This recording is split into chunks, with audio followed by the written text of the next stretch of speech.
Hello and welcome to Story Hour.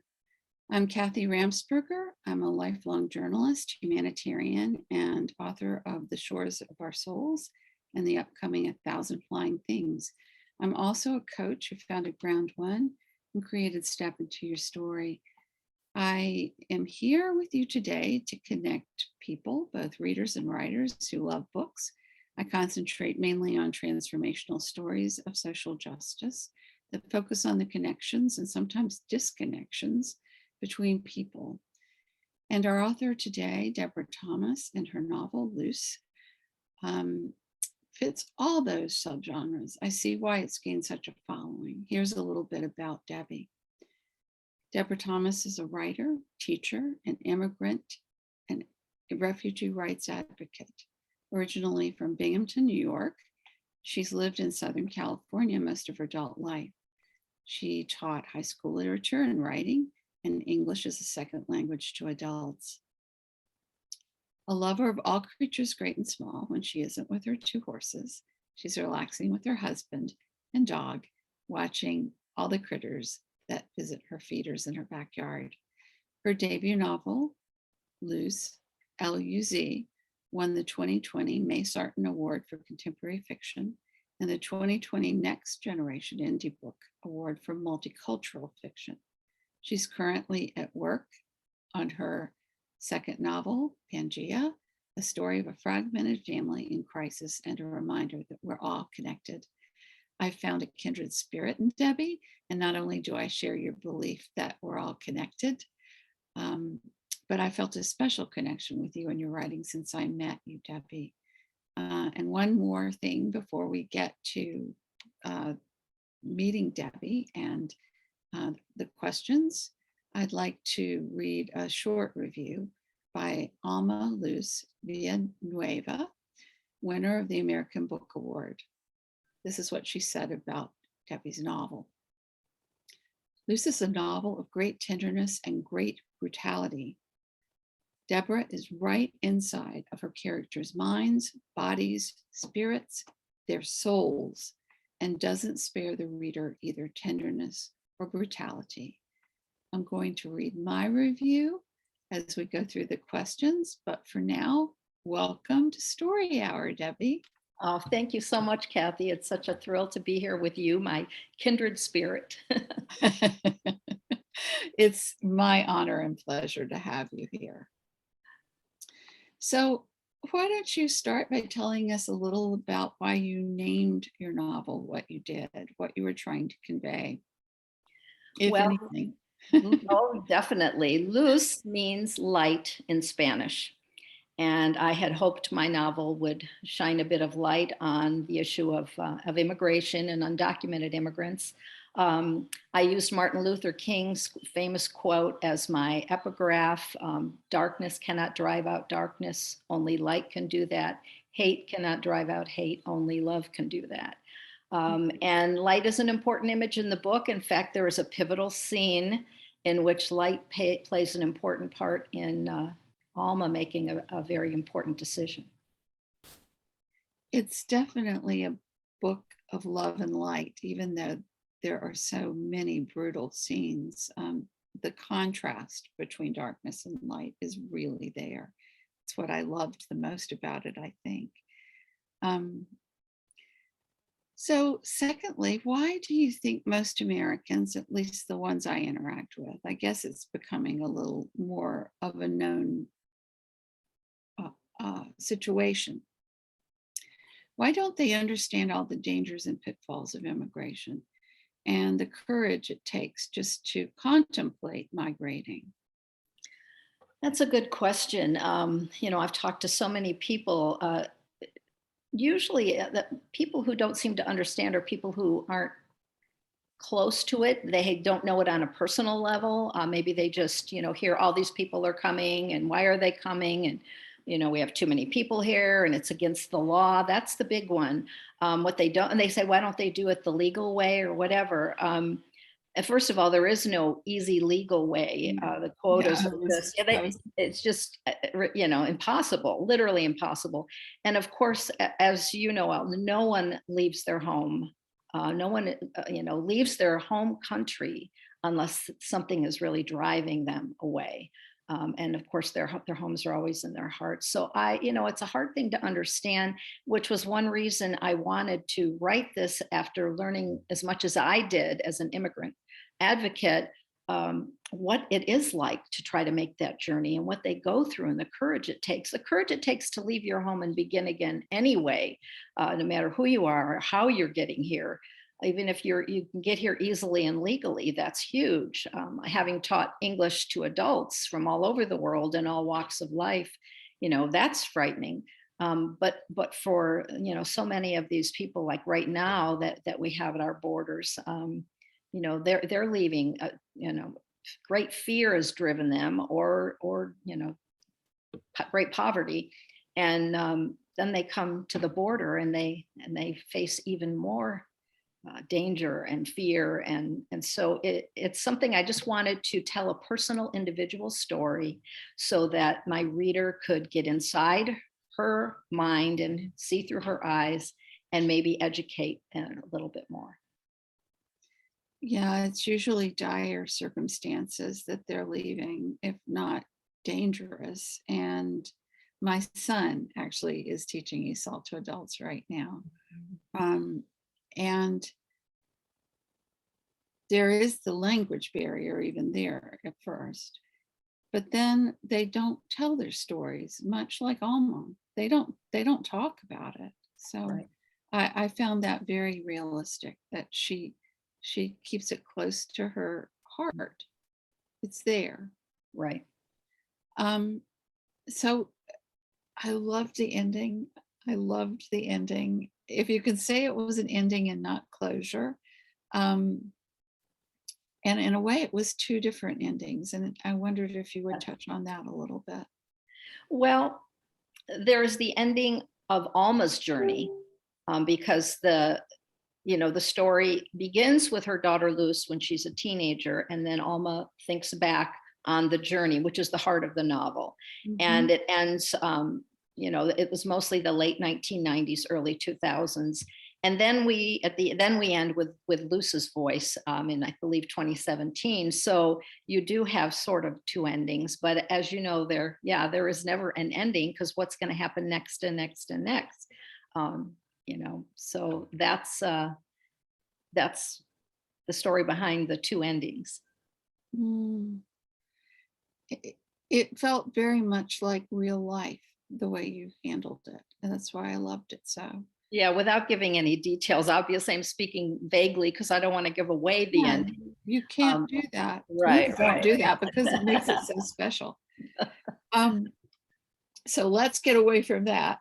Will you tell us what you thought as you wrote, because the characters sort of take over, I think, as we write, about Alma and her choices. I really loved how it was written, so readers wonder, at least I was wondering, what would I do in this situation, and this one, and this one, and when would I turn back, or maybe I wouldn't turn back, and why? I loved that. Oh, I'm so glad to hear that. Well, first of all, your comment about the characters taking over. I mean, that's what I love about writing.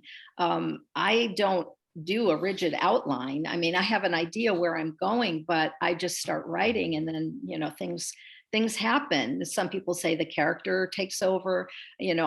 For me, it's more something subconscious. Something happens. The secret letter, which we may talk about, that was a complete surprise to me too.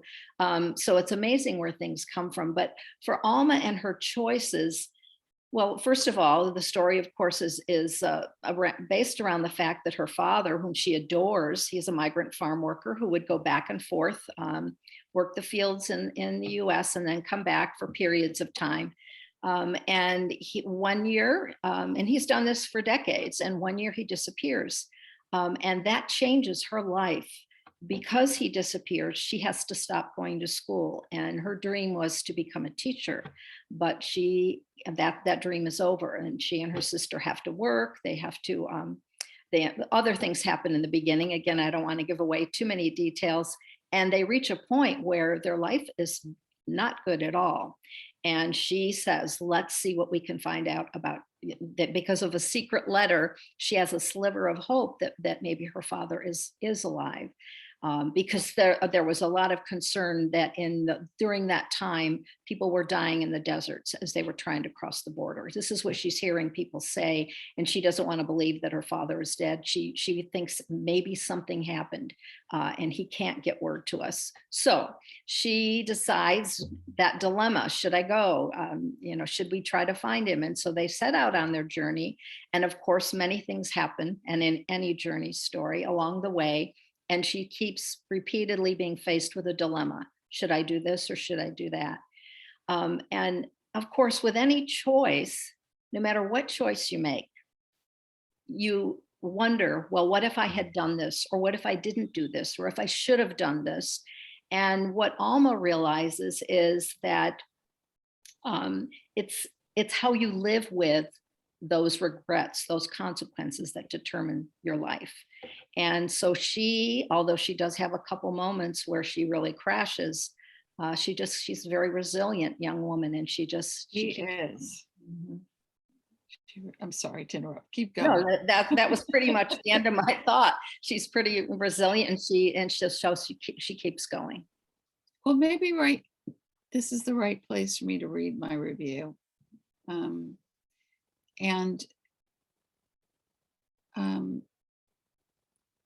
I'll read my review, and anybody that wants to read more reviews can go on all the retailers, but there's some brilliant reviews of this novel on Deborah Thomas, Deborah, Debra, Thomas with an H, author.com, as well as a very full book description. So here's my review. LUZ will remain with you long after you read it. It depicts the physical and emotional turmoil all the novel's characters traverse as they migrate between borders. Deborah Thomas does so in deft, crisp, objective, but deeply perceptive prose, telling the stories of the characters who stay in their birthplaces, the characters who journey to live in the US, and the characters who go back and forth. I loved how you showed that whole scenario, that all the different choices of what people end up making. To say it's a timely book is an understatement, yet it's a social issue, a social justice issue that has been swept under the carpet for eons, whose time is much overdue. The storyline is both poignant and telling, making the subtle point that immigrants are people with stories instead of statistics. Following its protagonist, Alma, step by step, as she makes the difficult choices that take her deeper and deeper into the dangers of crossing the border between Mexico and the US, we experience the contrasting horror and love she faces as she travels toward the border. And then I say, as a humanitarian worker myself, I was honored to be able to witness stories from those who felt it necessary or were forced to cross a border. And Debbie has had similar experience to mine. The depth of her experience is obvious in her character-driven plot, which is steeped in both knowledge of her subject matter and compassion for her characters who must endure or die in the no man's land of movement across borders. I love the characters, and I go on to say that, and I don't want to end the review even orally without saying this. As an author, I can usually predict the ending of a novel. Not only could I not predict this one at all, I was impressed with its realism, which provided neither full-on hope nor hopelessness, but the fortitude and courage found in straddling both. And so many of us are straddling both right now. So I loved the book. It was one of my favorites that I've read in a very long time. Oh. And not just because I'm a humanitarian, but because it was really, really well written. Oh, that means the world coming from you. Thank you. You're quite welcome. It's my honor. Let's go with a couple more questions, and then we'll check the audience for questions. So type in the comments, everybody who's listening in. So Debbie, you write about a lot of different characters in this book. And I, in particular, enjoyed your portrayal of strong women. You make us understand, as I said, their choices. I didn't totally always agree with them, but I totally understood why they were doing what they were doing. So I'm wondering, in these terms, who your favorite character is, if you have one. Yeah, I mean, I love when I think of what each one of them has been through, and I love them all, of course, like we do our children. But I have to say, my favorite character was Berta, Mm. because if you stop and think about all the loss she's had in her life, she has lost, well, I don't want to go into detail, but she has lost people she loves, and she continues to love, and she wants to love more and more. She's this very loving person with little cow figurines in her kitchen. And she loves life, and she just continues to love people, and to, you picture her, you think if you met her, she would embrace you and give you a huge hug. I would love to meet her. And so when I've been asked that question, even though, yes, the other women we're thinking of have been through struggles, whether it's fleeing Guatemala, the civil wars, or the different ones along the way, it's Berta who I think of, who has lost so many loved ones over the years, and yet she's still able to love again and again and again. You just gave me chills, because those are the characters I love in books the most too. Those that have been through the ringer and still kept strong and loving and positive. They're not wallowing, and that's just absolutely beautiful. Not that anybody in this novel wallows anywhere. None of them do. Very strong characters. So we have Kathleen Rogers. Hi, Kathleen. She says, good afternoon, Kathy and Debbie.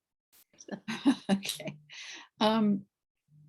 So there's a lot of math. I won't give it away exactly how in the storyline. And I'm wondering how you got the idea to make Alma a mathematician. Was it there from the beginning or not? Well, this novel started in a writing class with Gail Brandeis. She was a winner of the Barbara Kingsolver, one of our favorite authors, Barbara Kingsolver Award for novels of social justice. I took a writing class with her, and that's where I started this novel, within her class. And one of her assignments further into the class was to try to break the form, and I didn't have a clue what she meant. And she just said, something different, try to break the form of the novel. And I immediately thought of Laura Esquivel's Like Water for Chocolate, where she has recipes at the beginning of chapters, and the recipes have something to do with the chapter to come. And so I thought, I already had made the decision that Alma loved school and loved math. I think I said that because I didn't want it to be your stereotypical, oh, she likes to be a writer. She wants to write poetry. I mean, every writer uses that. So I thought, no, she loves school, but I'm going to say she loves math, that she wants to be a math teacher. So when Gail said, break the form, and I thought of the recipes, I thought, maybe math problems. Now, I am not a math person. Obviously, I majored in English. But right around a few years before I started this novel, I had taken the single subject teacher exam to be able to teach in the public school. And I had to take a math test. And we're talking decades after I had finished high school. And so I had to go back and review math. And so I had a lot of that math stuff fresh in my mind. Well, so I thought, really just frightens me even yeah, thinking about it. Yeah, I mean, I couldn't pass that math test today, but at the time I started this. But if you studied, you could. Well, yeah, but at the time that I wrote this, it had just been a couple years, and I still had the prep book. So I thought, I'm going to try this, see if I can come up with some math problems. And so Alma, along the way, when she is given a journal, and she thinks, well, maybe I'll write about my journey, she ends up making word math problems, and they all have something to do with that particular chapter. And at the end of the book is the solutions. So if you wonder what the answers are, in the back, you can see how to arrive at the solution and what the answer is. That's amazing. It's such an interesting that the concept kind of came down as you went. You knew something at the beginning, and Right. then you added a little more, and then you added a little more. That's just a wonderful thing. And my mother is my deceased mother is probably clapping because she was a mathematician Ah, who loved books. She was a teacher.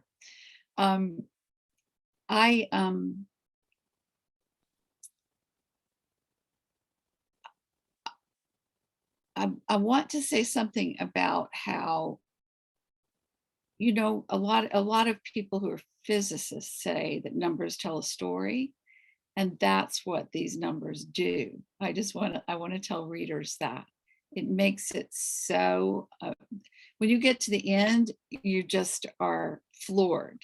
It's incredible what you did there. thank you. So I have a secret letter in my novels too, which is going to be revealed in the sequel. It's not the letter. The letter she thinks is one thing. It's so similar. It's uncanny. She thinks it's one thing, but when you get to the sequel, it's something completely different. Okay. And did you plan that? Let me ask you before you ask me whatever you're going to ask. Did you plan that that would happen? Because I didn't. That was my surprise that came to me.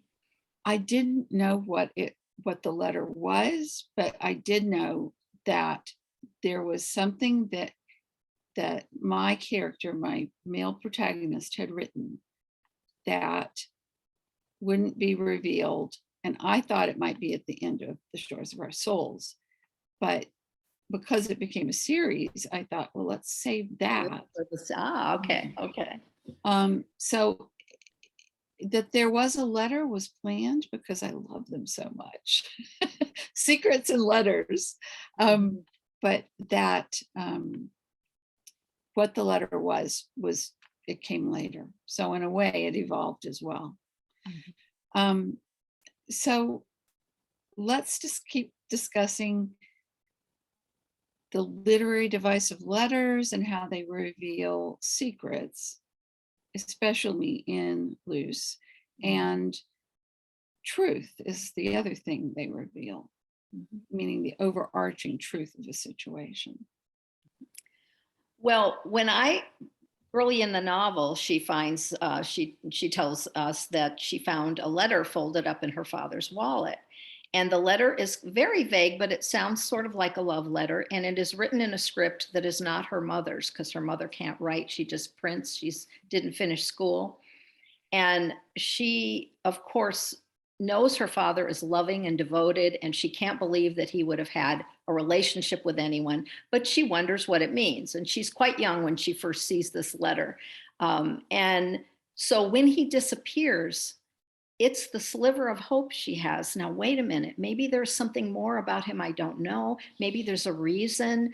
I can't believe that he would have left our family for someone else, but who knows? And, you know, we're all human. So she has that, but she never tells anyone. She doesn't tell her sister about it. She keeps that to herself. And so every time she questions, you know, why am I on this journey? What if he is, you know, dead? She remembers the letter, and that gives her a sliver of hope, even though it's a strange hope, because if the truth were that he had left the family for someone else, that would be devastating too. So I wasn't sure when I was first writing the book what the letter was. I had a few ideas of what it might mean. And then when I got near the end and I came to the chapter that reveals what the letter really is, Shocker. it came out. It just shocked as I was. I don't think I was logically planning it. It just happened. And I went, of course, that's what it means, because that's the heart of the novel. That's what this is all about, what the secret letter ends up being. So, and that just amazes me that way our creativity works. You know, you can have an idea, whether it's writing or music or painting, you can have an idea, but once you get in that zone, things happen, things come from somewhere else, and it's just so exciting. And it never comes until it's time. You can't force it.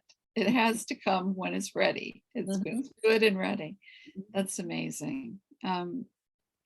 So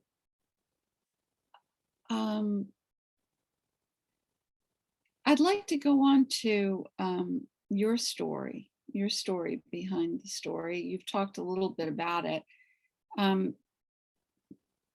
So you've talked about working with immigrants. Is that what led you to write this story? Well, Something beyond that? you know, it started, you know, way back in the 1990s when I was teaching English as a second language to adults. And many of them were from Mexico and Central America. And at the same time, I was reading articles in the LA Times about the increasing deaths in the desert. And this was happening because at that time, that was around the time when the Mexican economy was struggling, the peso was devalued. And so many of the people coming across the border were from Mexico. You know, years before, it might have been Central American countries. Now we have Haiti and Honduras. At that time, there were a lot of people from Mexico because of great poverty. And so our government responded with Operation Gatekeeper, putting up more fences, high-tech lighting, and it was pushing them further east through the desert. And so suddenly people were dying, increasing numbers. Every week I would read it in the LA Times. And I thought, you know, and here are my students, not that they told me their personal stories at the time, but I read tons of other, you know, stories, watched documentaries, talked to people. And that's when I decided to get involved in Amnesty International as an immigrant and refugee rights advocate. And then I learned a lot. I had a lot of experiences at the border, and then I also met Father Left water. You left water. You were Father Richard. That was with Water Stations Project. Father Richard Estrada here in LA. He led with a couple of other people, led a group of volunteers out to the desert, and they would leave water. They also did a ceremony at the Holtville Cemetery where unidentified remains of migrants are buried in a dirt pauper's grave in the back of the cemetery. And a group of us went there and left paper flowers and said prayers. And I read a passage that I had written about the blue flags that mark the spot where the water is left. They would put water in strategic areas in the desert and mark them with a blue flag. So I had all of these experiences and I wanted to write about it. And so my first approach was what we were talking, the Barbara Kingsolver approach is what I call it. And that's where you write about a woman, you know, from my point of view. Maybe it's a woman on a journey, like the bean trees. A young girl, Southern girl, takes off and goes across the country. But Barbara Kingsolver would weave in the Guatemalan refugees, the Native American issues. So I thought, well, that's what I'll do. And I started writing it. And I think I got about 100, 125 pages in, and it just lacked the spark. It didn't tell the real story. You know, it was an observer. And so that summer, I signed up for a novel writing class with Gail Brandeis. And I started writing in the voice of Alma, a young Mexican girl whose father was a migrant farm worker who went missing. And I didn't worry about, you know, where was this going? Should I be doing this? Everybody was saying, oh, this is wonderful. The class, you know, Gail. So I just kept writing. And, you know, this what happened, came out to be LUZ. I don't know how to write a story, although I have attempted to with this second novel. I took my second protagonist's voice out because of some advice I got. But I feel like adding different points of view makes it real. And the reason I added the point of view to my first novel was because people didn't understand his story. And they fell in love with him after they read it. Yeah, I just loved reading his sections when I read your book.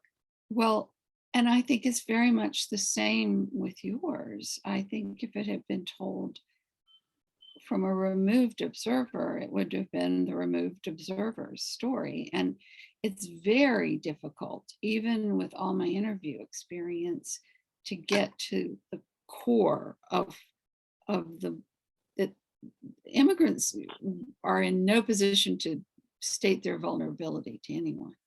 Mhm. And that's what we're showing in our novels, which to me seems to bring their voice and their truth to the forefront.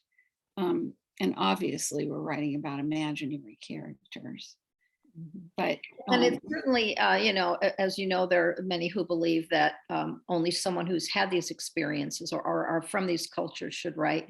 And I 100% understand and agree with that too.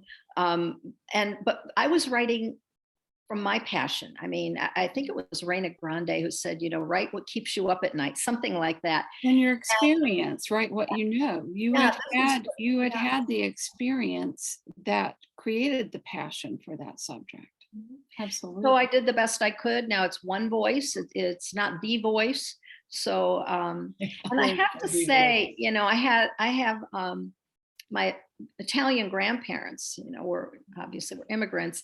And a lot of that, I think I kind of felt a connection. I would think about my dad told me that when he was in kindergarten, he was punished for speaking Italian in class. They made him sit in the corner and wear a dunce hat.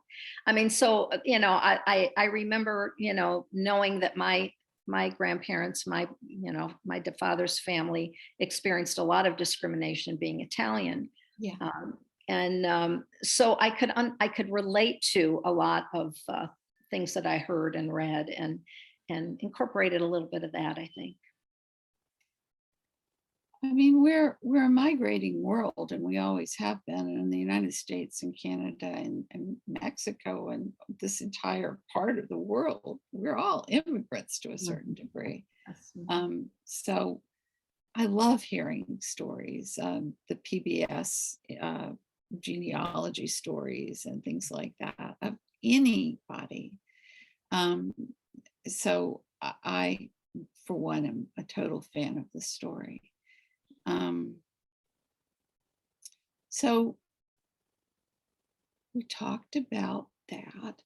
I'd like to read the quote from the final chapter because it's so beautiful. And I asked you in advance if I would be giving anything away, and you said no. So here goes. Distance is never a barrier, nor time, for love keeps multiplying even when miles or borders divide. Oh, I just love that. It says so much about our era, especially right now. And I'm tearing up right now. I don't cry much when I read anymore because I read too fast. I have so many books and I'm just getting through, but I just bawled when I read that final chapter. And please tell us about that, anything you want to say about that. And I'd love for you to comment on Dolores's role in Alma's life as well. Well, first of all, to say too much about what that line meant would give away the ending. But isn't it amazing how we can all relate to it right now in our own way from what we've been through, being separated from our loved ones with COVID. And, gosh, I was separated from seeing my grandsons. I know many people to see their mothers, fathers. So that's a line that can hit us all in our own personal way. And certainly for people who have left their homes and are immigrants somewhere else and missing other family members and missing home, that is a lot of truth. The love is still there. I even think of my sister. I mean, I migrated, you might say, from the East Coast to the West Coast. And I've lived here for decades. And I miss my sister when my mom and dad have passed. And I miss them living out here and tried to visit them as often as I could. But I miss my sister. It's even the same country, but we're apart. So that's that part of the question. Now, Dolores Huerta. Oh, I have admired her for so very long. And when I decided to write this, I was teaching high school when I wrote the first draft. In fact, initially it was called Searching for Dolores. And Oh, wow. yeah, I had in my class, we would, as high school teachers do, they would have to do either an oral history or biography or something, research. And I was always stunned that my mostly Latino students did not know Dolores Huerta. They knew Cesar Chavez, but they didn't know Dolores. And Mhm. Dolores was equally important Yeah, in the farm she workers movement, equally important. was. And so I always made them do a report and a presentation so that they would know her. And I thought, I'm gonna have her be in the book so that the father, when he was a teenager, met Dolores and Cesar Chavez and was impressed with Dolores's passion, and then calls his Alma my little Dolores, my pequeña Dolores. And then I wove in details of Dolores's life throughout the book. And it was amazing because the year of the journey is the year that Dolores had an aortic aneurysm. And so it was almost the timing of Alma continually being inspired by Dolores. And then Alma faces a problem around the time Dolores is recovering from this, and she sees her spirit and fight, and it gives Alma inspiration. Now, I had the opportunity to meet Dolores a couple times at a Cesar Chavez march, just briefly. And when I had the manuscript in 2008, I gave her the manuscript because I wanted her blessing. And I had sent it to her. And I remember going to a Chavez march in 2008, and I saw her, and of course she's being whisked away, just like in the story. And I had to run up and Dolores, and I said, I'm the one, blah, blah. And she said, oh yes, I have it in my hotel room. And that night I saw her sitting in the front row of Hillary and Obama. It was the primary way back in 2008. She was sitting in the front row, and I thought, oh my gosh, and she's got my manuscript in her hotel room. But she did give it her blessing. She definitely, that was a thrill. And I sent her a copy of the book when it came out all these years later with the new name and all of that. So Beautiful. Yeah. Absolutely beautiful. So a lot of people actually gave you their blessing on this book. Do you want to talk a little bit about that? It's well loved by you were very careful, in other words, to show it to the people that needed to see it, to make certain that your story resonated with them too. Are you referring to like Alma? I'm talking about Alma and well, anybody else that came along. I know you've told me a couple things, but the names are not coming to me right now.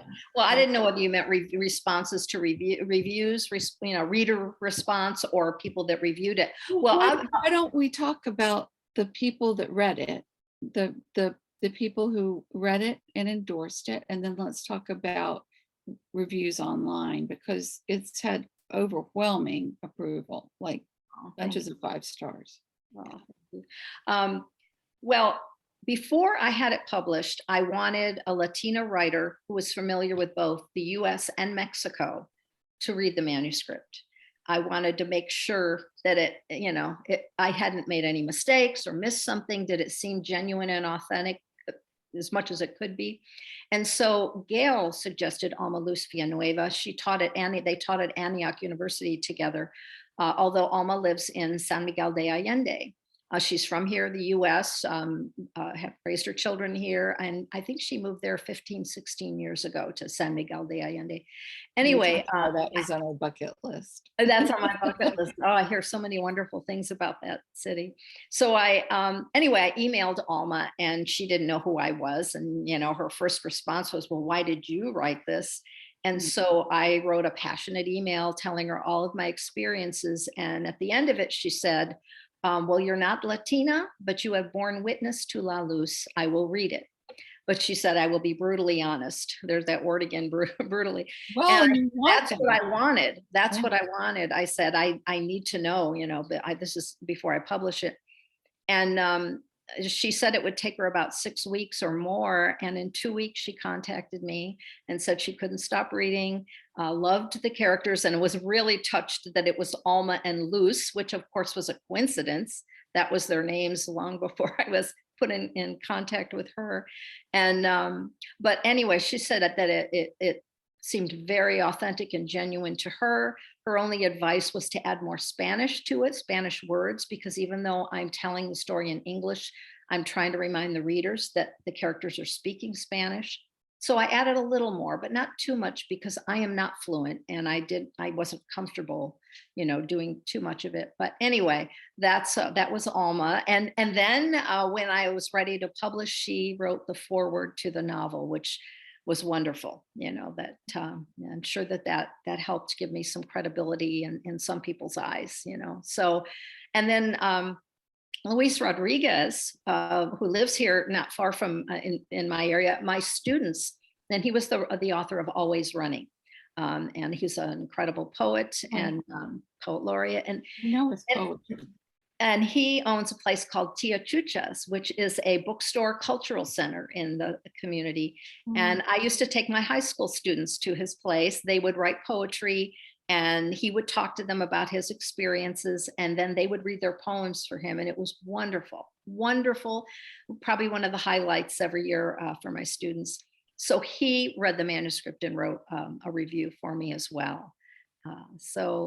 And then of course, Gail Brandeis did, and Elizabeth Mackenzie, who was instrumental in getting me to rewrite the book after as I think I mentioned earlier, I had an agent and came very close to having it published in one of the bigger houses in New York, and they held on to it for a while and then ultimately changed their mind, and I was devastated. So I set everything up. That waiting, it just is. People don't know how long you wait for an agent and a publisher to make up their mind. It's often So anyway, I didn't write for quite a while, and I went to a conference and met someone named Elizabeth Mackenzie. She's a writer and editor. And long story short, she heard me talk about this manuscript, ended up reading it, and she said, "You have got to, get back to work on this and get it out there." She said, "This is not a practice novel." And she gave me some pointers as to how to improve and update, make it even better. And if I hadn't met her, I probably wouldn't have gone back, dove back in and ended up with Luz. So do any of your former students, either in high school or in ESOL, have they read it? And have you had any feedback? I actually, one reader response was from a former student. And she said that when she first started reading it, she was, kind of, skeptical, like, what would I know about this particular experience? And as she kept reading, she said she got drawn into it, and she identified with Luz and her mother as Alma, because her mother had migrated from El Salvador. And she said when she finished the book, she ended up having a conversation with her mother about her journey. And she learned things she did not know, that her mother and her mother's sister got lost in the desert for several days, that at one point she collapsed and hit her head on a cactus. Anyway, she said, I learned things that I wouldn't have known, and that certainly increased my respect and admiration for my mother. But it was, after reading the book, that led me to that conversation. So that for me was, really a thrill. That's a major reason we write, isn't it? Because not everybody, but many, many writers want to open a dialogue and a conversation. Well, congratulations. And then I did have a couple of readers that were in rural areas or nowhere near, the border, that made comments that they had no idea that this was what was going on, or this is what it was really like. That they had just heard, vague details about people coming across the border, but they did not know, and that this had opened their eyes. So that was lovely to read too. We see too many, I said this a few weeks ago when you heard me, we see too many news, a 15-minute news segment, 50 minutes. I wish it was 15 minutes, 15-second news, your 15 seconds of fame. Right. And it's usually of lines. There have been some horrors on the news recently too, but we don't hear the stories. Mhm. And that's what you've done, Debbie, is tell a story. And it's very obvious to me that it's a composite story, and it represents quite well what's going on. From Kathleen Rogers. Debbie, I apologize that I've yet to read LUZ, although I cherish my copy with the personalized bookplate. I'm so looking forward to reading your story. Kathleen, you're gonna love it. I'm a slow reader and writer, but I promise soon I'm exactly the same.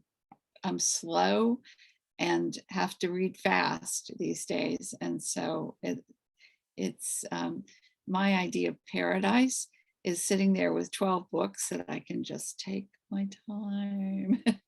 Years later, I'm done. She also says, I have chills about The Secret Letter, and it's worth it. Can't wait. I love writing and reading the letter form in novels. I do too. So that's it. So what's next? I think you've got some exciting news if you're willing to share. Oh, yes. Well, I just sent off my manuscript to the publisher. My next novel is going to be released on April 11th, 2023. April 11th is my dad's birthday, so that really made me happy. Yeah, that meant a lot to me. So that's my release date. And right now I'm calling it The Promise of Pangaea because that's my underlying metaphor. Pangaea, the supercontinent, that we were all once connected, or the land was once connected, and it broke apart into the separate continents. And that's kind of my underlying metaphor for this family that has been fragmented and will have some experiences in the novel that will give them an opportunity to come back together. I'm a little worried whether my publisher will let me use that title. And then I saw Morgan Freeman do a commercial during the Super Bowl for Turkish Airlines, and it's all about Pangaea. And I thought, see, during the Super Bowl, people saw this. So Time has come. So let's hope that you're able to keep it, because I immediately knew what you were talking about, but I've been in certain circles for a while, and so I've heard the term a lot. And I will ask this, but please feel free to refuse if you don't want to give anything away. I'm assuming that the family somehow, in a microcosmic way, just like this book, Loose, in a microcosmic way, reflects the bigger picture of a separated world. mhm. Well, that's what I was hoping. I don't know if anyone will get it, but that's my underlying hope. It's about They'll get it. You're writing it. it's about a brother and sister, Josie and Vic. Actually, it was it started with a short story I wrote many years ago about a young girl whose brother is going to go to Vietnam. And I love those characters so much. And she feels like her world is pulling apart. I called it Pangaea because he's leaving. Now, their father had abandoned them when they were kids. And so she feels like her life is very shaky. And and she loves geology, and she talks about Pangaea to her brother. So that's the short story. And I thought, I love these characters. I'm going to bring them into the future. They're now in their 40s. And the brother experiences a devastating tragedy.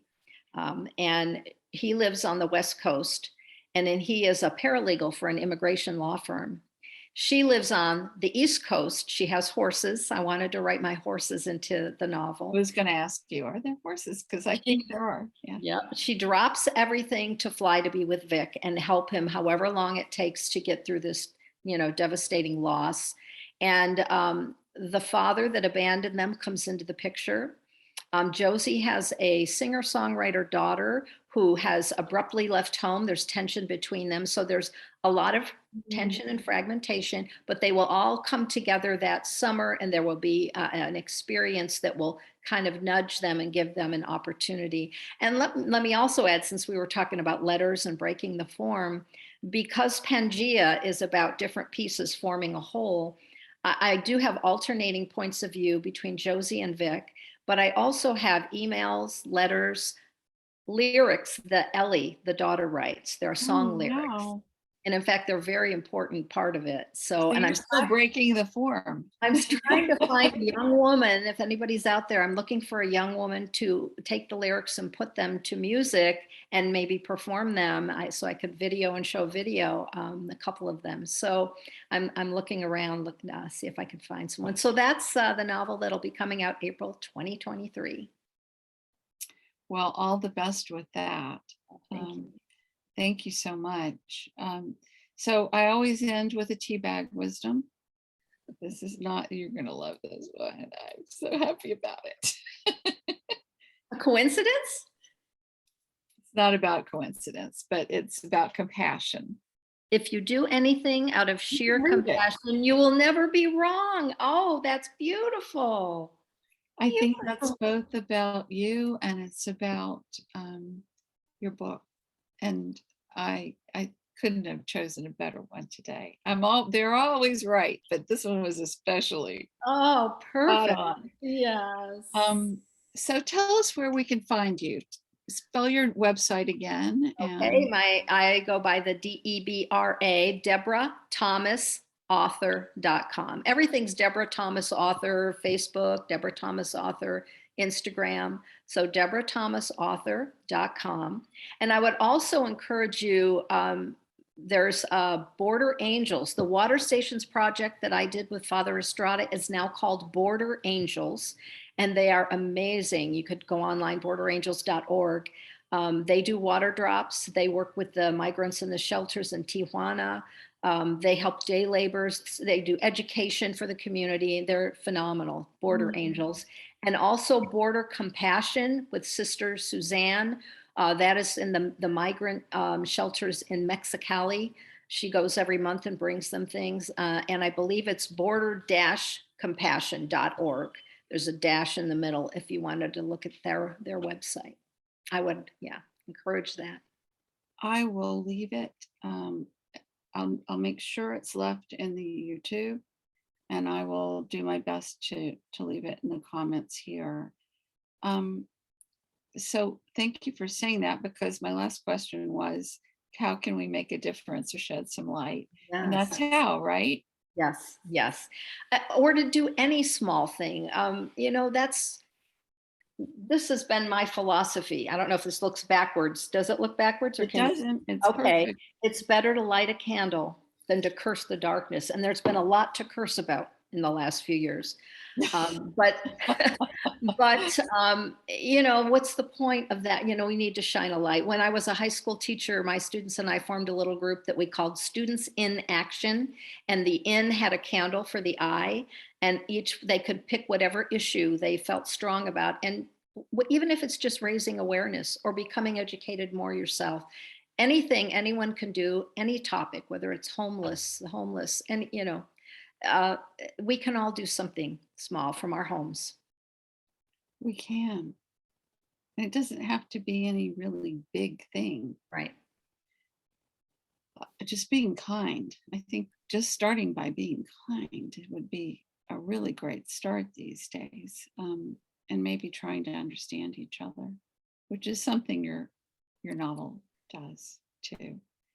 Thank you. So thank you, Debbie Thomas, from the bottom of my heart. Thank you for having me. I feel like we've just been sitting over coffee and having a talk. It's been lovely.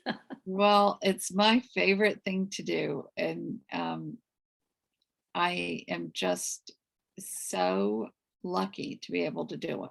I really am. And again, honored and pleased to have you to chat with over coffee today, or tea as it may be. I am a coffee drinker. But water here. these tea bags are my go-to. Again, something synchronistic. I didn't think they were going to take over, but they did. So thank you again, Debbie. Thank you, Kathleen M. Rogers, for coming and your comments and all your support for both of us. And everybody who's watching later, feel free to leave comments and questions. I do check them regularly. You can join me here live every third Thursday at my Facebook page, interviewing authors like Debbie. And just a shout out to the Pulpwood Queens and Timber Guys today. I'm the featured author on the Pulpwood Queen Presents Her Picks on Facebook this week, so check it out. You might learn something about me, even if you're related to me, that you do not know, because I've tried to make it comprehensive. So head on over after story hour and you'll find more about me and my story, as well as Debbie's, because Debbie's book LUZ was a Pulpwood Queen pick last year. And you see the Pulpwood sticker on the book. And my little. And your little crown. I've got one of those too. You can find all my interviews archived on my Facebook pages, and I also have them uploaded onto YouTube. You can find more about Debbie and her work at DeborahThomasAuthor.com. And Debbie, your book is available on at most online retailers. Yeah, and anywhere. And feel free to go to my website and sign up for my newsletter, and you'll be able to hear a little bit about the novel. I'm going to be, posting little things along the way, little teasers, so you can hear more about the next one to come. That's exciting. It's so exciting. This day is so exciting. And you can find out more about me and my newsletters at shoresofourSouls.com and Ground One. That's O-N-E, not the numeral, but spelling, ground1coaching.com. I'm looking forward to seeing you all here again soon. Next month, we have The Quizzling Factor by Janet Oakley. And the winter is full of Pulpwood Queens. It gets a little more spread out after that, but they just are such great authors. Can't resist. So everybody have a wonderful rest of your February. I hope you had a wonderful Valentine's with your love, whether that be a person, an animal, or a book. And I'm bidding you a good weekend with a great book to read. Thank you, Debbie. Thank you again. Bye.